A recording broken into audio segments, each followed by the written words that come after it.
เดี๋ยวเอาหัวคอยลงไปเด็กขาดคอยเฝ้าก่อนลงเก็บแล้วก็ลงหายไว้ซื้อบ่เราโวยไปแล้วโวยไปเขาคิดกันอยู่ทางเขาบ้านน้ำมนต์อะไรไปแต่ว่าเจ้าโวยไปจะเบิ่งนำกัน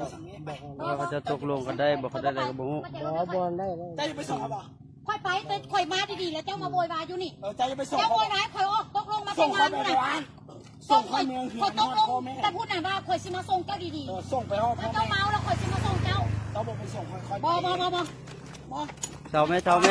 ม่บุญญารถไผรถนะรถผู้ใดรถค่อยเอารถกระยานก็ไม่ค่อยให้เรามีคดีค่อยเมาบ่เจ้าอยู่ไหนจังกับว่า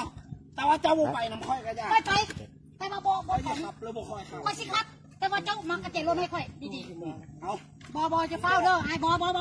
เขาบอกไปส่งค่อยเนาะฉันค่อยเมาเรามีคดีให้ค่อยเมาอ่ะมีคดีนะค่อยปกปิดมาตลอดคดีเหรอมันมีคดีมันข่มขืนลูกค่อยกูที่เมืองเดี๋ยวนี้มันข่มขืนลูกค่อยแล้วมันมีคดีแล้วเนี่ยเจ้าจับพี่ค่อยก่อนตัวไหน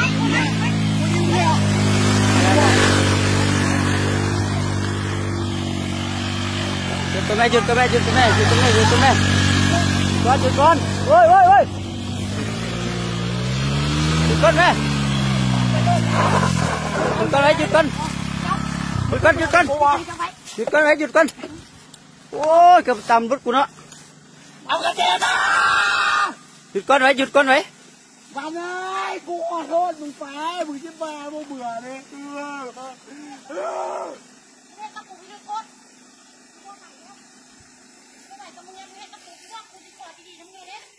ขอดี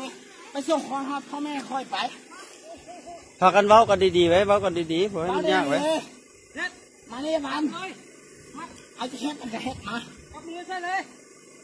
เขาบ่อยากจับคนนะนี่เพราะว่าเจ้าเฮ็ดกันอันนี้เจ้าครับกันอย่างว่าน่ะแจ้งฆ่าคนตายได้ที่ไหนเราเจ้ากระเจี๊ยบใช่ไหมเดี๋ยวลุงเราเอากระเจี๊ยบมาเงี้ยเขาเมียกระเจี๊ยบเอา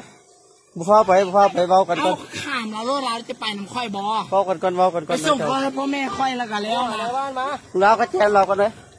ว้ายกระเจี๊ยบก่อนแม่โอ้บักนี่โอ้เอามึงจะไปบ่วันเออมีระเบิดวะ